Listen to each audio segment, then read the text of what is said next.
আমাদের এই এফজেডটা অনেক ভালো মাইলেজ দেয়, অ্যাভারেজ 55 to 60। এফজেড নিয়ে আসছিলাম রাজশাহীতে, মানে অনেক ভালো সাপোর্ট পাইছি আর অনেক কমফোর্টেবল একটা বাইক। এটা আসলে বলার মানে কোনো স্কোপ নাই যে বাইকটা আসলে কমফোর্ট লেভেলটা কতটা, আপনারা সবাই জানেন। এই ইয়ামাহার এই এফজেড সিরিজকে বাংলাদেশের কমফোর্ট কিং বলা হয়। আপনাদেরকে একটু নদীর ভিউ দেখাই। নদীটা একদম শান্ত, কোনো স্রোত, কোনো ঢেউ, কোনো কিচ্ছু নেই। সব মিলায় পরিবেশটা জাস্ট ওয়াও।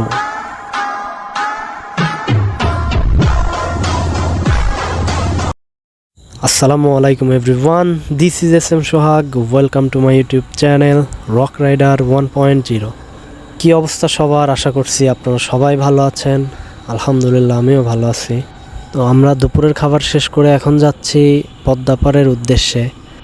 তো গাইস, আপনারা দেখতেই পাচ্ছেন আমি যে রাস্তাটা দিয়ে যাচ্ছি এখন, রাস্তাটা আসলে একটু বেশিই সুন্দর।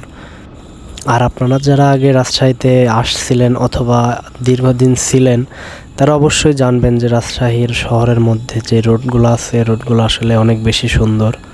আর রাজশাহী শহরে আসলে এমনিতেই ভালো লাগে, মানে অনেক ক্লিন এবং মানে চারিদিকে সবুজ দিয়ে ভরপুর, যার কারণে আসলে পরে এমনিতেই মন ভালো হয়ে যায়। রাজশাহী শহরটা আমার সবচেয়ে ফেভারিট শহর। তো যাই হোক, এখন অলমোস্ট দুপুর শেষ, বিকেল শুরু হতে যাচ্ছে। তো এই সময়টাতে মোটামুটি আশা করতেছি পদ্মাপাড়ে পরিবেশটা ভালোই হবে, বেশ জমজমাট। তো যাই, দেখা যাক কেমন হয়। আর এফজেড নিয়ে আসছিলাম রাজশাহীতে, মানে অনেক ভালো সাপোর্ট পাইছি আর অনেক কমফোর্টেবল একটা বাইক। এটা আসলে বলার মানে কোনো স্কোপ নাই যে বাইকটা আসলে কমফোর্ট লেভেলটা কতটা, আপনারা সবাই জানেন।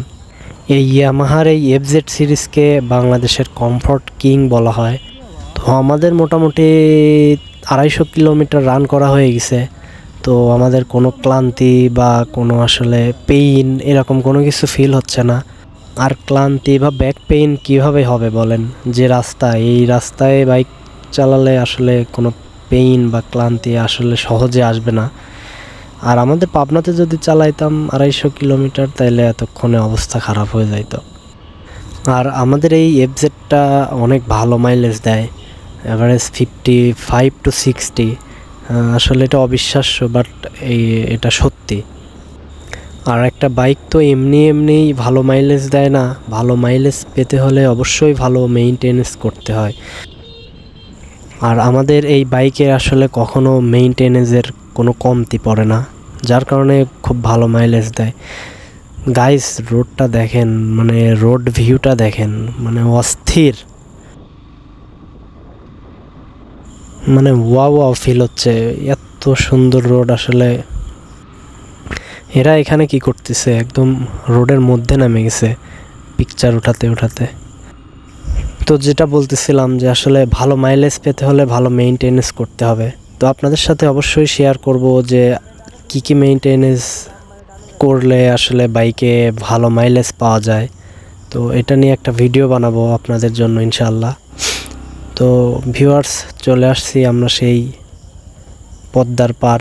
আসলে এটা মানে কি যেন বললো, আইবাদ অথবা টিবাদ, এই দুইটার যে কোনো একটা হবে। সকালে বৃষ্টি হয়েছে, এখন দুপুর শেষে রোদের দেখা মিলছে। তো এখনও এখানে মানুষজন সেভাবে ভিড় জমায় নাই, এখনও আসে নাই। আস্তে ধীরে লোকজন আসতেছে। এখানে বিকেলবেলায় অনেক লোক হয় আমরা শুনছি এবং দেখছি। তো আমরা এখানে কিছুক্ষণ সময় কাটাবো, রিল্যাক্স করব একটু। তো আপনারা সবাই ভালো থাকবেন। আপনাদের সাথে আবারও দেখা হবে পরবর্তীতে কোনো ভিডিওতে। আপনাদেরকে একটু নদীর ভিউ দেখাই। নদীটা একদম শান্ত, কোনো স্রোত, কোনো ঢেউ, কোনো কিচ্ছু নেই। সব মিলায় পরিবেশটা জাস্ট ওয়াও, বেশ সুন্দর একটা পরিবেশ।